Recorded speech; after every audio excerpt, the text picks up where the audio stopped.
খালি চোখে কিছুটা দেখা যায় না অনেকটাই। ভারতীয় ফুটবলের এই মুহূর্তে আলোচনায় বারবার উঠে আসছে একটাই কথা, খাতায় কলমে সবথেকে শক্তিশালী দল মোহনবাগান।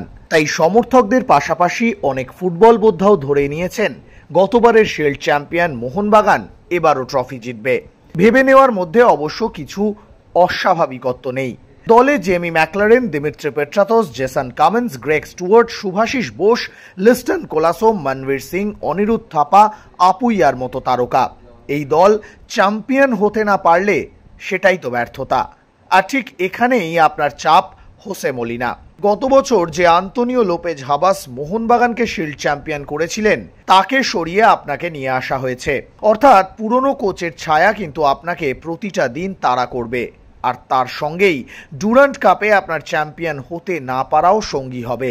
তাই আপনার কাজটা অনেকটা পেনাল্টি মারার মতো। যারা পেনাল্টি মারতে যান দর্শকরা ভেবেই নেন তিনি গোল করবেন। গোল করাটাই এখানে স্বাভাবিক ঘটনা, মিস করলেই কিন্তু প্রশ্ন উঠবে।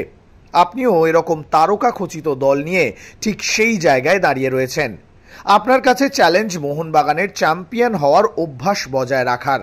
রাস্তাটা দেখতে পরিষ্কার পরিচ্ছন্ন সমতল হলেও আপনি জানেন একটু এপাশ ওপাশ হলেই সেই রাস্তায় কাঁটার অভাব হবে না। আপনি জানেন আপনার দলেও সমস্যা রয়েছে। আনোয়ার আলীর বিকল্প না আসায় রক্ষণে ভারসাম্যের অভাব রয়েছে। আবার রক্ষণে দুই বিদেশি খেলাতে হলে আক্রমণে কিছুটা হলেও ভারসাম্যের অভাব হবে। তাই আপনার কাজটা দেখতে যতটা সহজ আদতে ততটা নয়। কিন্তু আপনাকে কিন্তু চ্যাম্পিয়ন হতেই হবে, না হলেই আপনি ব্যর্থ। এর মাঝামাঝি কিছুই নেই। মোহনবাগানের মতো তারকা খচিত চ্যাম্পিয়ন দলে এর মাঝামাঝি কিচ্ছু হয় না।